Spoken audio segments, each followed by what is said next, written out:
All right, so let's talk about the meeting and the agenda. And we've had a couple iterations of this as we went along. So I think we've settled on a good starting point. And again, as we work together as facilitators, we are wide open to tweaking this. We do want a Conduit mastermind group to follow a familiar format, meaning we don't want 7 groups that are all doing wildly different things. So that's the reason for the agenda. Now, within this agenda, there's room for your group to function in the way that it wants to function. So there is some wiggle room here for you to do what you want to do. But one of the things I'd say about the meetings is you want to keep a quick but not hurried pace. You don't want to be rushing people through things, but 2 hours is not a lot of time. You got a lot to do in 2 hours. And so it's important that you stay on time. Keep the energy in the room moving. If it begins to be a lull, that's when you're going to see people looking at their phones. Anytime I'm doing a workshop or speaking to a group and I see somebody looking at their phone, I think, Paul, pick it up because they're getting bored. So make sure you keep the energy in the room moving. I strongly encourage you to use a timer, stopwatch, timer, something, because each segment, as you're going to see in the agenda, is timed. And you're going to want to make sure you hit those times, because you know how it is when your first meeting of the day runs late, you never catch up, and your meeting will be the same way. So use a timer. And make the need to stay on time a priority to the group. You don't want to be fighting them to stay on time. You want everybody on the same page. So they're going to see the same agenda you're going to see. Your agenda is going to have some tips and some information that theirs won't have, but they're going to know what these timing markers are supposed to be. So make sure that you communicate with your group that they need to stay on time. They need to help you help them stay on time and keep moving. All right, so the agenda itself, we're going to stole this right from Kevin Raines shamelessly. He gave me permission to. We're going to start with, and I think Dakota's familiar with this, the one word open. So chit chat is the killer of getting a meeting started and getting it rolling. So we want to not have we don't want to start meetings with chit chat.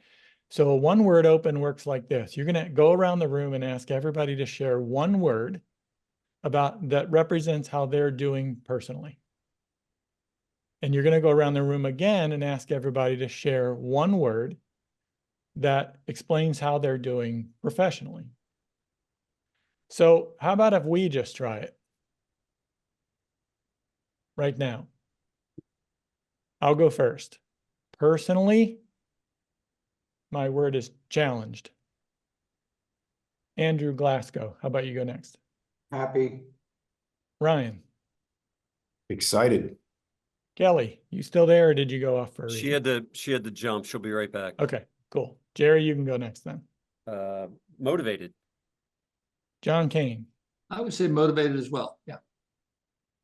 Rick, I don't see your video, but I assume you're still here. Still here. And I would say tired. Oh, Rick. Tired. All right. Did I miss anybody? I don't know if I see everybody's. I think I got everybody, didn't I? Chase and I. Dakota, sorry. I can only see, I can't see everybody's picture up here. Sorry about that. Oh, well, now I'm sad. I was gonna say grateful. All right, we'll go with grateful. Chase, how about you? Rejected. Optimistic. All right. So professionally, Chase, you can go first. Validated. Ryan. Resolve. Rick. Excited. Jerry. Determined. Dakota. Swamped. Swamped? Yep. And I'm going to say hectic. What did you notice about that? What did you notice about doing that? Anything? I think it's actually has more weight when somebody says a word and they don't just keep on talking. Definitely cuts down on people bloviating about things that aren't really relevant. Yep, that too. It also, I feel like it also shifts the mood of the conversation.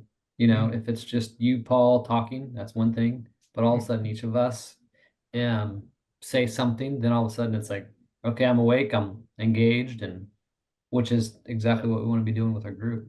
Yeah. Yeah. Yeah, I found it incredibly disruptive. In And what way?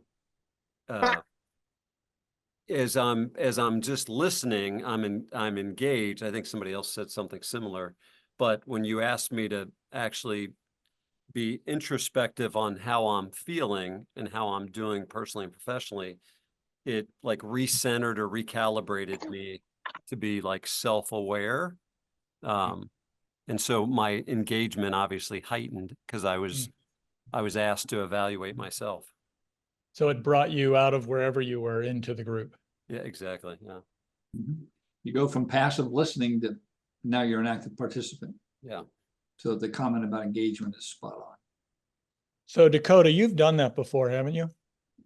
Yes, How did I do? you nailed it. You nailed it. Okay. Did you guys notice the way I did it?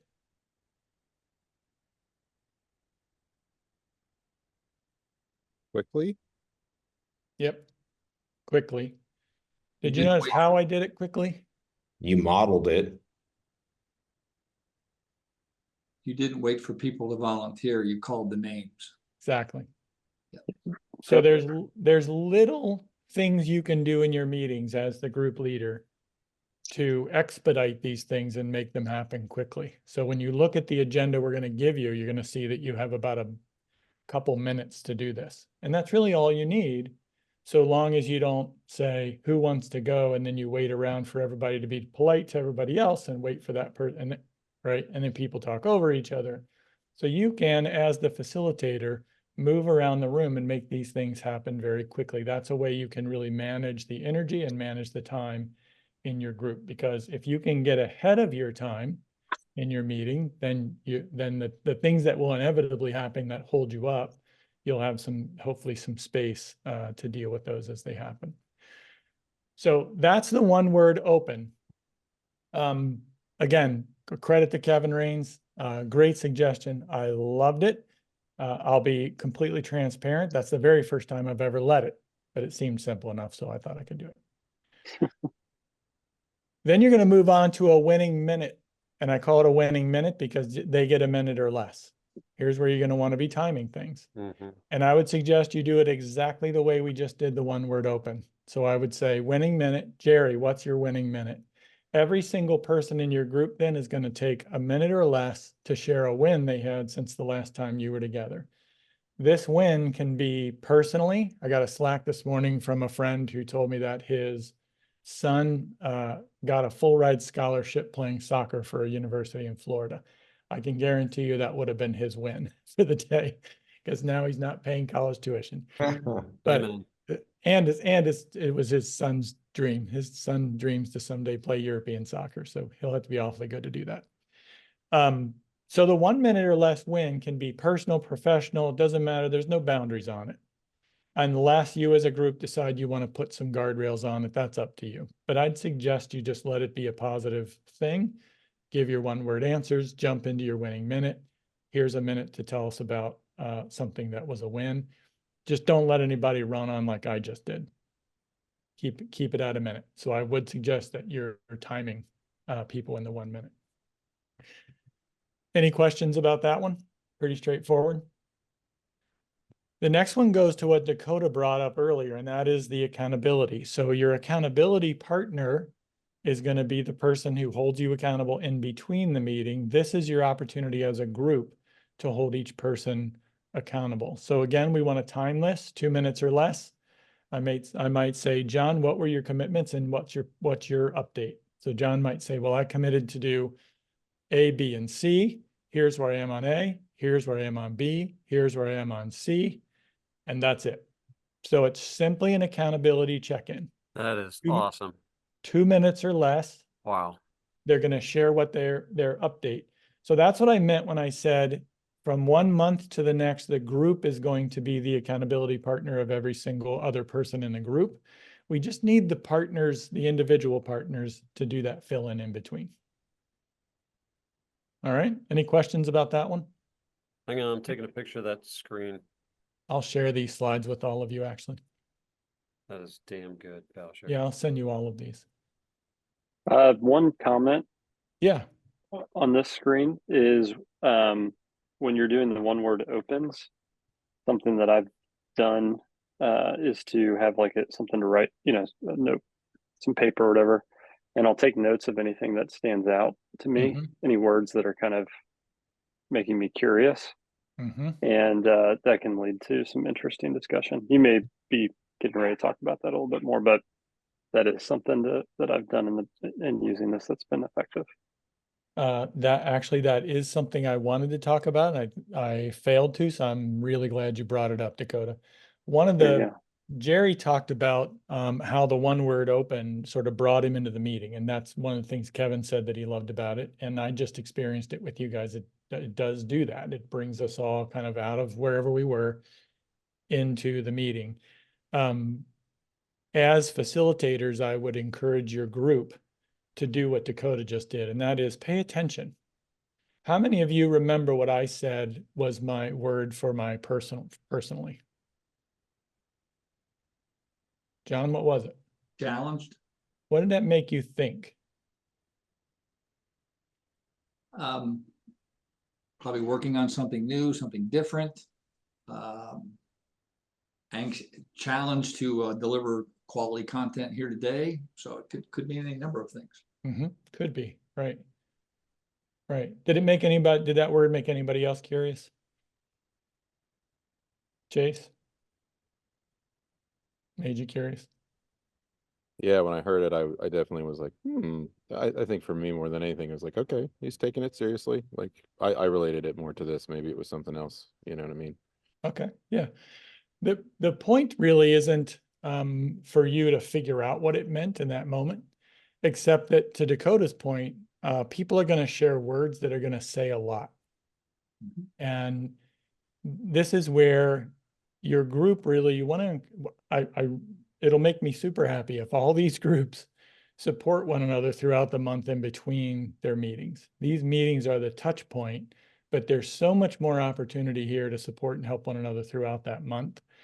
These are, to Dakota's point, these are great places to be listening for potential places where you might want to ask people more questions.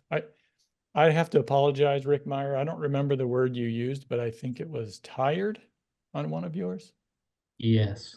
Yes. So when I heard tired, my brain interpreted that to exhausted.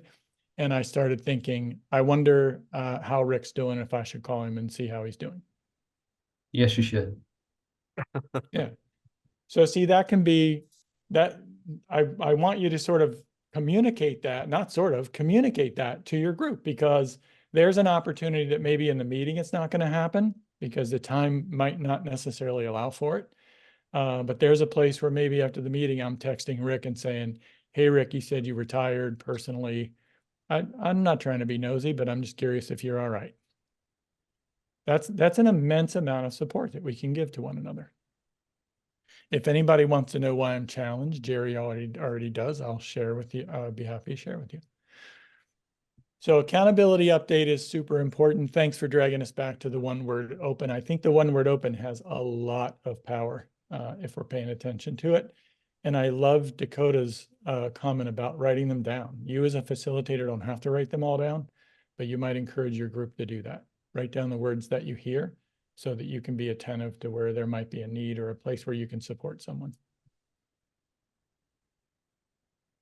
Hey, All right, Bowser. now, Oh, sorry. yeah, go ahead. Going back to the accountability piece, just could be semantics, but in the L10s, when we do our accountability, our rocks, if you will, it's a simply on track or off track.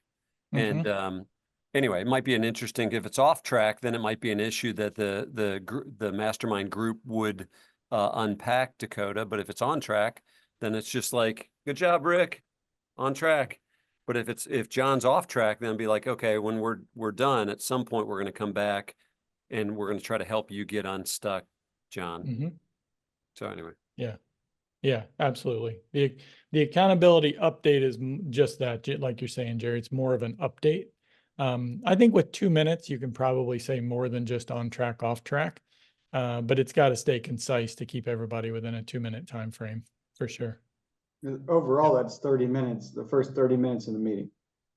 Yeah, exactly. And that's a lot to do in 30 minutes, Yeah. especially if you've got 6 or 7 people in a room. Yeah. And yeah, exactly, Andrew, you got it. That's the cadence, just what Andrew did. That's the cadence. I would encourage you to sort of keep that in mind, that this is what you're trying to do as a facilitator, is keep things moving. Like I said, quick, but not rushed. We don't want to be rushed, but we definitely don't want to leave gaps in the meeting. We want to respect the time of all the people who are taking the time to be there, and respect your time. So now the meat of the meeting, the solution spotlight sessions. Thank you, Kelly, for a better name than hot seat. This is where 2 of your group members are going to have a solution spotlight session. They get 25 minutes. Well, I'm working on some ways to give people an ability to prep for this before they get to the meeting. Because if I get 25 minutes, it means that if you guys are my group, and in some ways you are, if you're my group and I'm in this solution spotlight, I'm going to share an issue that I'm trying to solve. The less time I spend sharing what my issue is, the more concise and succinct I can be and clear, the more of your time I get to help solve it. So what you don't want to do is have somebody gets 25 minutes. They don't want to spend 20 of the minutes explaining the problem, because now I only get 5 minutes of your time to help me solve the problem. So I'm working on some tools to share with group members that they can kind of organize their thoughts in advance to be able to concisely share the issue that they have. So ideally, they spend a couple minutes saying, here's the issue, here's where I'm stuck, this is where I'm trying to get. I'd love your help getting there.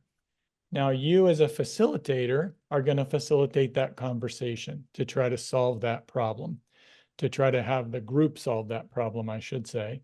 And if I can state that in 2 minutes, well, now I get 23 minutes of your time to solve that problem.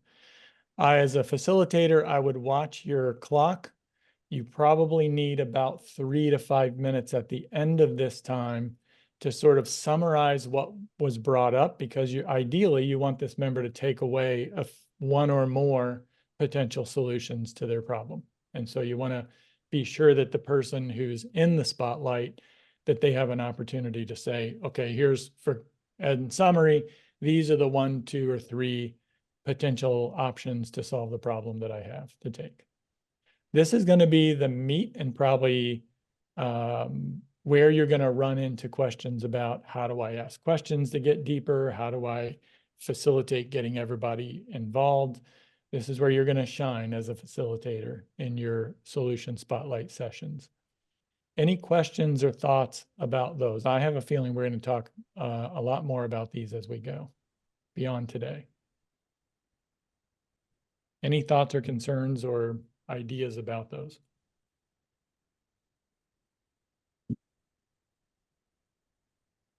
Maybe Dakota, maybe not. Man, I thought I had something and then I forgot it. Questions. Yeah, I mean, I think the more what we've done when I've done this with Kevin, it's been getting the group to just ask questions. Like, one of the things that we try to steer the group to be careful to do is go straight to solution. Mm-hmm. And so we really try to get the group asking questions first before solving. Mm-hmm. But our reason for doing that is to teach leaders to be question askers versus solution tellers, I guess. Exactly. Because you typically, that's how you handle things. You just direct people on what to do. So that's one tip that I would add. Mm-hmm. Yep. Could not have said that better. Yeah, John. I think this piece of this tells us why these groups need to meet for 12 months. Because I Yeah. think the depth of the problems brought forth will be better the longer the team comes together. I think you'll have people bringing more, I think, deeper, more heartfelt questions, things that are really challenging Right. from a professional level, and I got to believe eventually maybe some from a personal level, Mm-hmm. just to get some I thought. agree. And I think That, the code is spot on. Don't jump to, here's how I solve that. Don't jump to the solution, right. you know. Right. And that's again where you as facilitators are going to lead that. There's a lot of value in asking the questions first, because if you don't ask enough questions, you very often solve the wrong problem. You don't really uncover the actual issue. You're just talking about symptoms. And so to Dakota's point too, this is a good place where leaders need to learn to do that, to not just dole out answers, but to learn to uncover and dig into these issues and help people find solutions. So you're modeling this for your group by encouraging them to do it, by encouraging them to go to questions first. I used to always tell my employees about my 3 to 5 rule. I've probably shared that with some of you. I saw too many people, too many of my own project managers who would get one piece of data and try to solve the problem. And so I said, look, here's the 3 to 5 rule. You have to ask 3 to 5 questions before you're allowed to solve the problem. And what it did was force them to just think. They're like, well, I can't, I've asked 2 questions. I can't think of a third. I'm like, well, keep trying.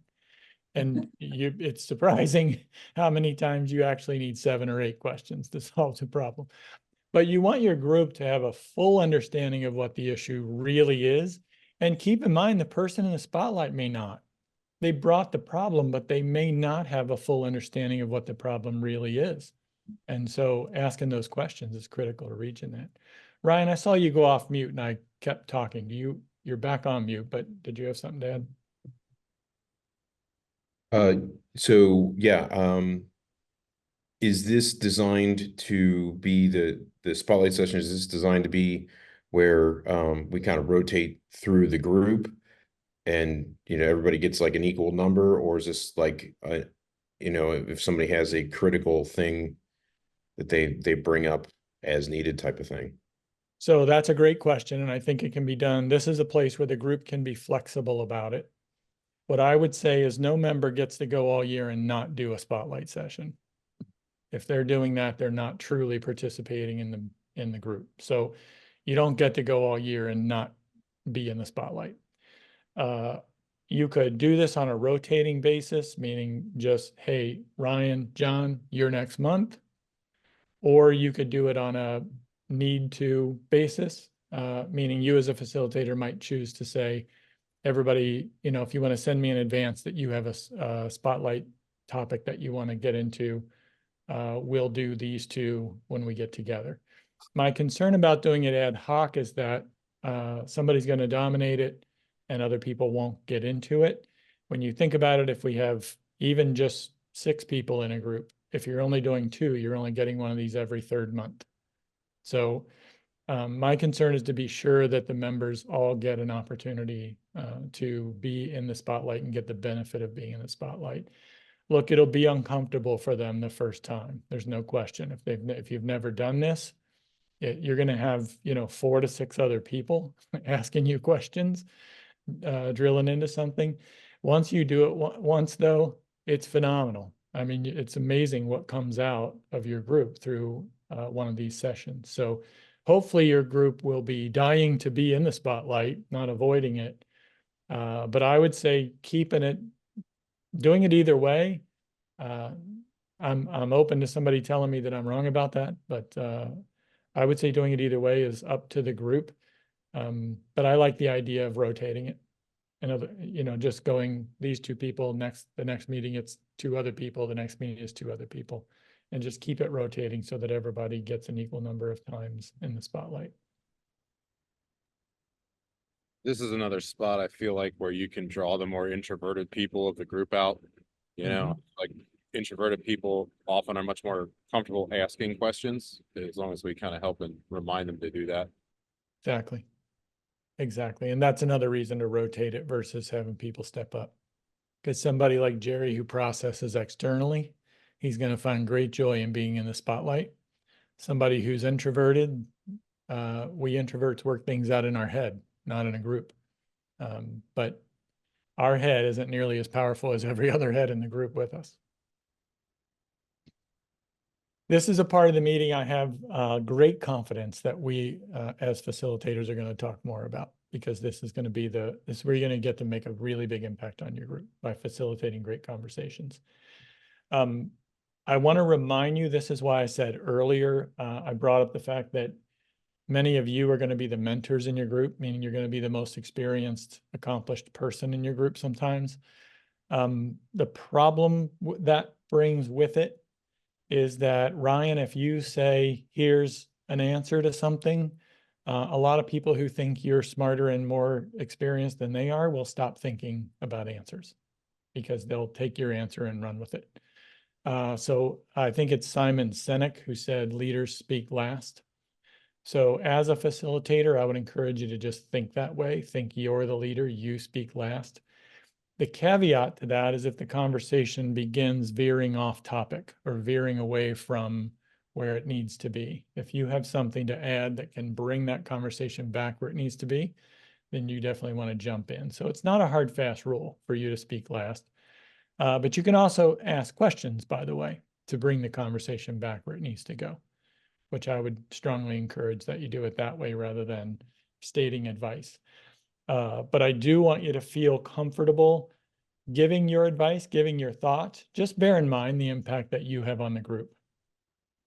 You know, if John Kane says something, people listen to John, and that's great, except they may stop thinking about their own solution when he has one. Any other thoughts or questions about that? I'm sure we'll talk more about this. Dakota will lean on you since you have more experience in these probably than the rest of us. So keep those suggestions coming. Sounds The open, good. so open questions. This is kind of a time to get quick hit questions. You're going to see when you see the timed version of this, there's not a lot of time allotted here, about 10 minutes or so. But just quick hit questions. This could be like, hey, I'm thinking about getting a new CRM. What are you guys using? Can you make a suggestion? So quick hit questions that can be on any topic that somebody wants to bring up. And then we're going to wrap up the meeting with commitments. So every member, you're going to go around the room. Every member is going to say, here's what I'm doing by the time we meet again. Somebody needs to record these. My preference would be that you as the facilitator are not on the hook to record all of these. But if you choose to, feel free to. But just think about how you might want to accomplish that in your group. To me, this is another opportunity for your accountability partners. So if I say, Chase, you and I are accountability partners this month, here's my commitments. Chase should be writing those down. And when Chase says, these are my commitments, I want to be writing those down. And by when? So do I need to check in with him in between now and getting back together in the meeting? But ultimately, you want your members to be responsible for coming back next month and saying, these were my commitments, right? So if Dakota says, I'm doing X, Y, and Z by next month, our expectation should be that he'll show up and say, here's what I was committed to do, and here's where I am on those three things. So he's accountable for keeping track of his own accountabilities, but I think it'd be great if somebody else in the room is also writing them down. So if you think up and come up with some creative ideas in your groups about how to do that, please share with the rest of us as facilitators. But the way I've used it in the past is just have that accountability partner who picks up that baton. And then as a group, you're going to hold them accountable when you come back together. Any thoughts about that?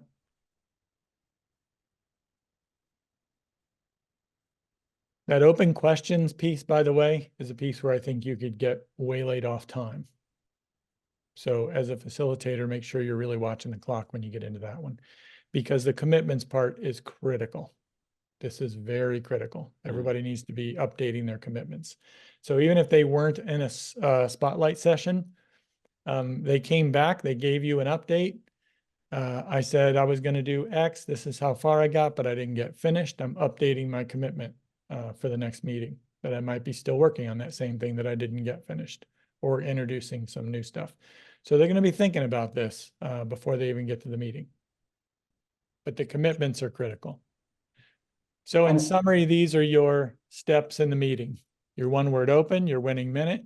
And again, I'm going to have a written agenda for you, so you don't have to try to write all these down.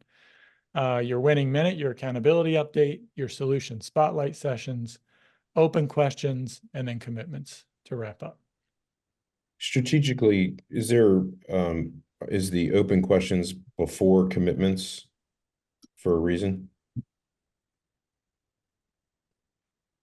That's a good question. No, I would say no. You thinking it could go after it to keep from it becoming a runaway? Yeah, it's not a bad idea. Yep. Well, if the open questions are there, it's capped by the commitment, so it also helps the time move. That's true. You've got an end time, right? Mhm. If you do the open questions last, it could linger. That's true, Andrew. And you Andrew's right. It does put a little bit more pressure, maybe you as the facilitator to wrap the meeting up.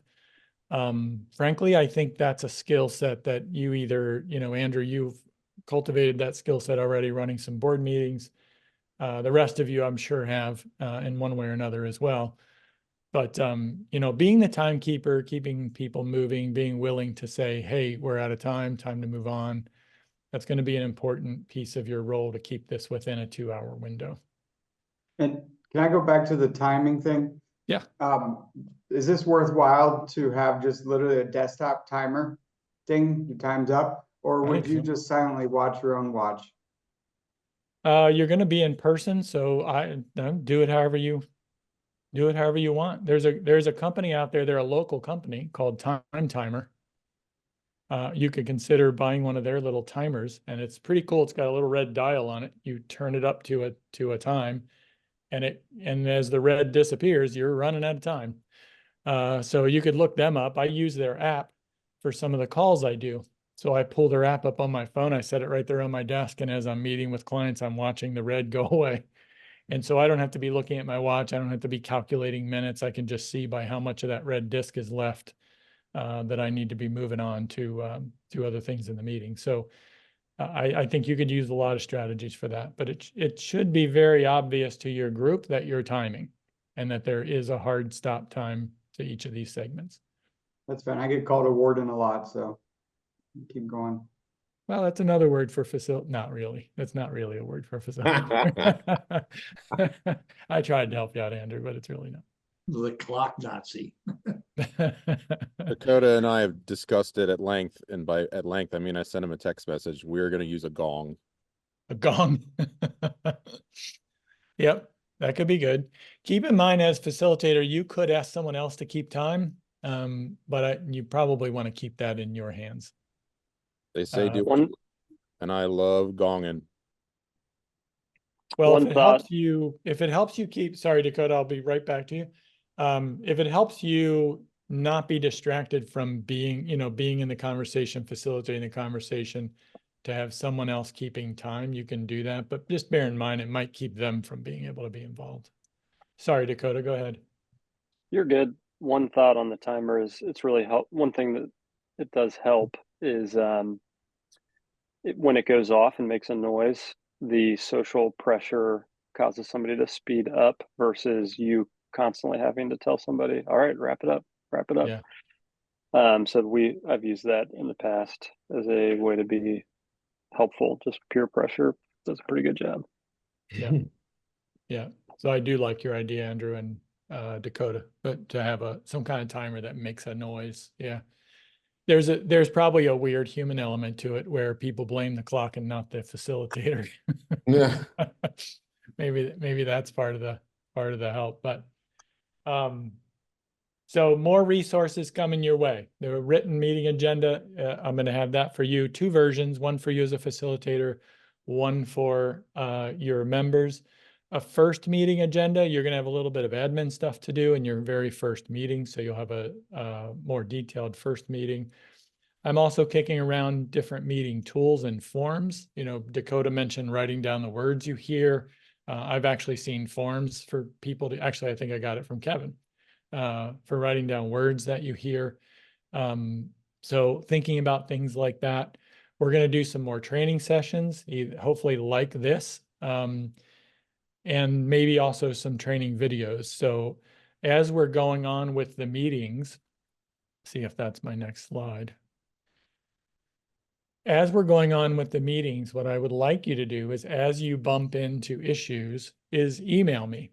Let me know about meeting issues you've run into, ideas and solutions you've come up with as a group. You know, send those over to us so that we can share them with the other facilitators, so that, you know, best practices as facilitators, we can share them amongst us. But if you're running into issues with something, then you're going to get the collective power of this group and Jerry and Kelly and me all kind of working to help you come up with some solutions. If we don't have an answer, we'll do our best to go find you one.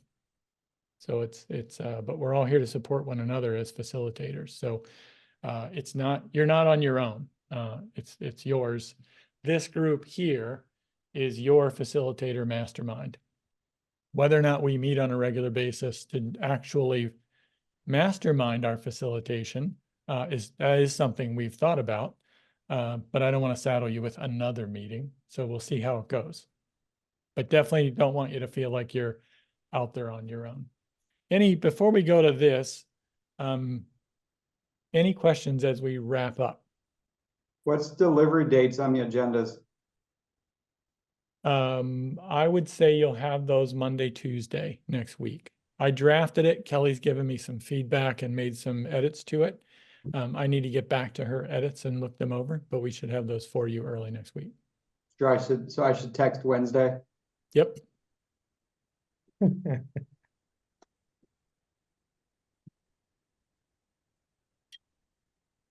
I kind of had an idea if we're talking about accountability and forms.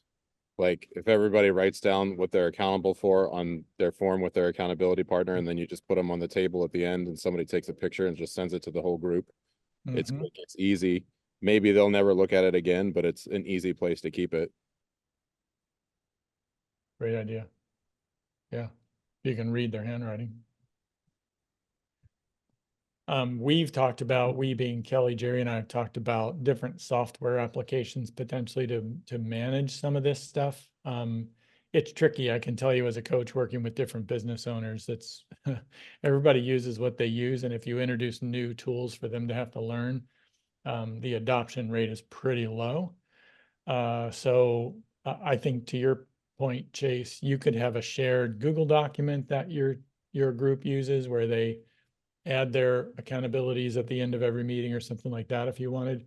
But that's going to depend a little bit on your group. So I think ways of documenting and keeping the accountabilities in front of everybody, I'm actually counting on that there's going to be some creative solutions to that. And that's where I would love if you get some brilliant idea from your group as facilitators, come back and share it with the rest of us. Because when you think about it, this group here, we have a whole bunch of people out there that we're going to get to learn from.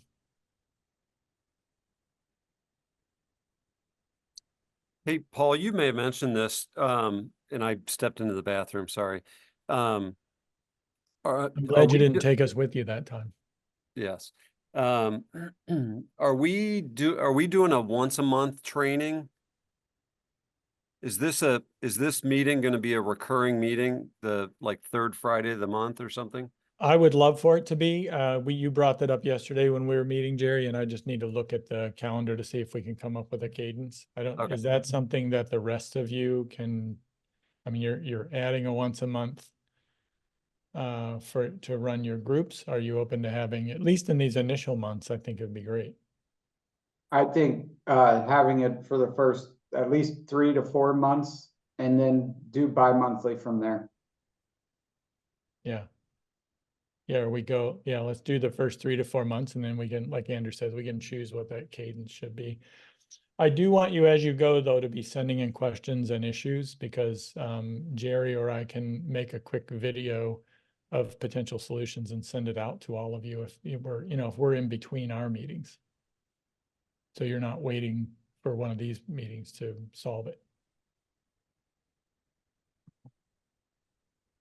All right, so the thing that's important to me here also is all of you. So I want you to think about, and if you have anything you could share right now that you're already thinking about. I always, when I do sales training with people, I always tell them to imagine their customer thinking, so what, why do I care, to everything they say to them. Because I think the human brain essentially does that. But as you think about being a facilitator and what's in it for you, what are you going to get out of it? How does becoming a great facilitator of your mastermind group, how does it make you better as a leader in your business? Have you already thought about what that might be? If not, it's okay, but I would like you to go away thinking about it, because I really believe wholeheartedly from my own experience in doing these things that there's a tremendous amount of value in doing what you're doing. So I don't want us to ignore that. I want to make sure that you're getting a lot out of this along the way. I definitely see value, Paul. When Jerry first brought that up to me, I felt my my initial response of like, yeah, was simple. I mean, in a lot of ways that it's like I feel like this is not just going to be interesting way to meet people and be engaged and to grow, but also it's going to help me grow into personally as a leader within, you know, my business and my family and all the circles that I'm in. So I think it's a huge benefit to rub shoulders with you, the Conduit team and the rest of people on the call to yeah, to grow personally. That was one of the big reasons why I said yes. Any specific ideas, Rick, about what you might gain as a facilitator that are gonna, have you, I mean, and if you haven't, it's okay, but have you thought about like, oh, this is gonna probably make me better at this, leading X and Y? Well, today, I mean, a year 3 to 5 rule. This is something that I've been chewing on. I don't know where it all started. It might have started actually at the last Conduit, not the one Kelly did, but the one you did, Paul, about asking questions, right? And I feel like I sucked at that. Like to digging down was just really hard. And so, but I feel like there's so much value in that. And I'm trying to create my responses when someone asks me for, because it's so easy for me to offer a solution. Specifically, let's just talk about my marriage. My wife, hey, this is happening. Great, babe, do this. It's not always helpful. And so was it to sit back, or the kids, you know, I have 3 boys, came up with these problems or these issues, whatever. Well, tell me more about that. And I like what you said about, you know, you might be solving the wrong problem unless you really know and ask questions. So I'm trying to train myself to my first response to never be a solution. My first response always to be a question, no matter who I'm talking to, no matter what occasion. And I think that's going to make me be a better friend, leader, father, husband, all those things. So that's one small thing. That's outstanding. I don't think that's a small thing, Rick. I think that's a really big thing. I couldn't support you more in that pursuit. There's it's asking good questions. My father-in-law told me years and years and years ago, and as crazy as he drives me, I'm going to give him some kudos here.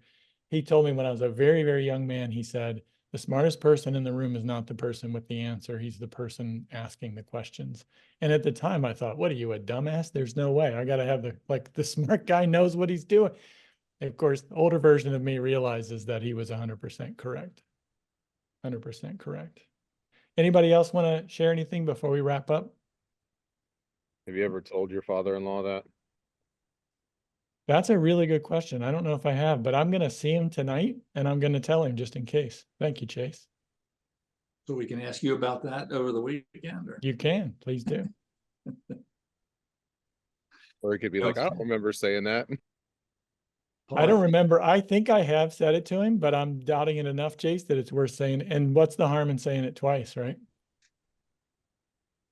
The things that I've come away with from facilitating meetings is, I think for anybody, it really polishes your, and I agree with what Rick said. It polishes your patience, not to jump right to a solution. Well, here, let's solve it right now. Because if you run a business and you're used to, let's get to the solution. We don't have all day to sit and think about this. I don't have till next week. Let's get it now. And it has caused me to kind of zip it up, and 2 ears and 1 mouth, and use them proportionately. That we've all heard those kind of things. And it's I really enjoy the little bit of skill I've developed in drawing out the person that's going to be quiet. Mhm. and is going to be more conservative, or I don't like the word shy, but they're a little more reserved, you know, as opposed to those that just one of the high I personalities. You can't shut them up, but the C's are very thoughtful people. We just got to draw them out a little bit, you know. Mhm. I like the skill set that it helps any of us polish it. I think it's Right. great. Right. And by the way, Chase, I love your question. Have you ever told your father-in-law that? Those are the types of questions that in everyday conversation typically don't happen. We make unconscious assumptions about what life is like. Like, of course, he told his father-in-law that because he just told all of us that. But that unexpected question where Chase did not make an assumption. The thing that will drive you to find the 3 to 5 questions is to question your own assumptions. Boy, this sounds familiar, like we had a workshop on this or something. But there's question the things that you assume. And in some of our future meetings, we'll talk about things like what we call symbolic expressions. Symbolic expressions are all over the place, and you're going to hear them. And when you learn to ask into them, you're going to be uncovering all sorts of interesting stuff in your conversations. So I won't leave you hanging if you're wondering. A symbolic expression goes like this. When we did our one word intros at the beginning, every one of those words was a symbolic expression. It symbolized something in your life that the rest of us don't know what it is, but we can make an assumption about it. So we have a thought of what it means. You have a thought of what it means. As long as it stays that way, it's symbolic. It lacks the real meaning behind it. So I see it in business owners in conversations where I'll say, how are your sales this month? And they'll say, well, they kind of suck. What's the symbolic expression in that?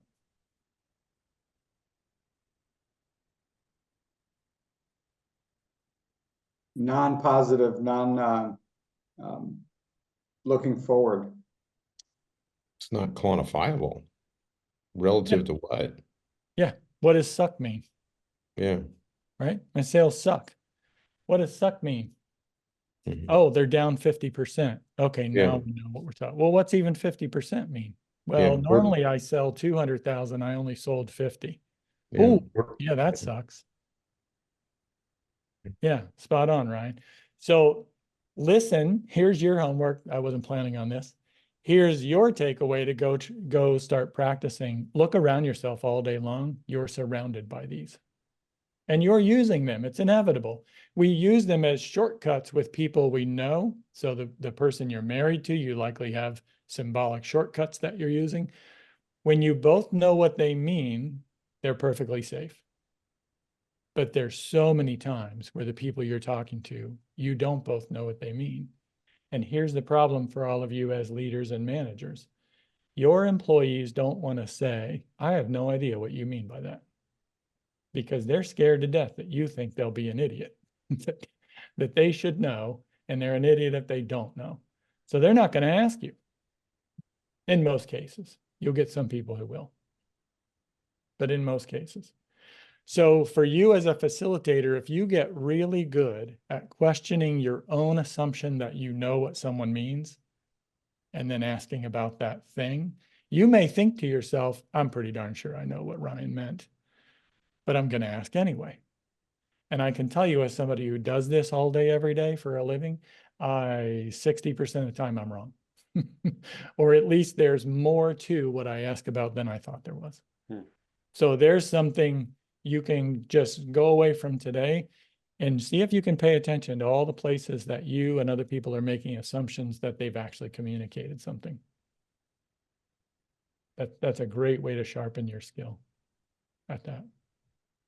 Any parting? I want to wrap up. Look at that, Jerry. I'm almost right on time. Anybody have a 1-minute question you want to throw out? Or Jerry, do you have anything you want to add? Yes.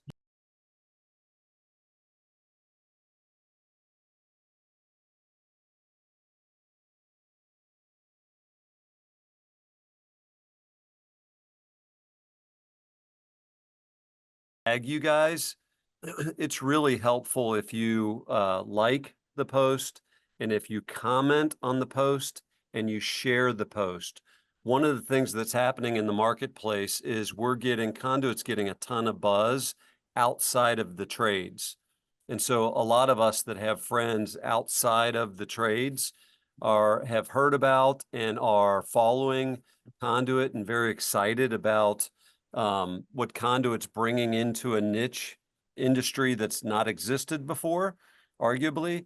And so people within the trades are excited about what you guys are doing, but people outside of the trade, so LinkedIn, Facebook specifically, if you would like, make a quick comment and share it to your network.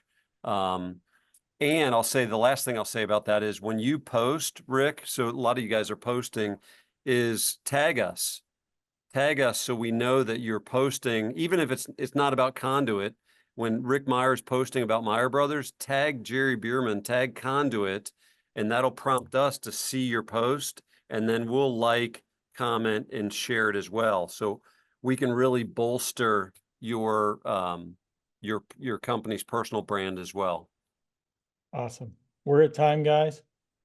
We'll all learn to practice good time discipline. Thank you for your time today. It was great seeing all of you. Thanks, Paul. Thanks, You're Paul. welcome. Good job, buddy. Take care. See you guys. Thanks, guys. Well done.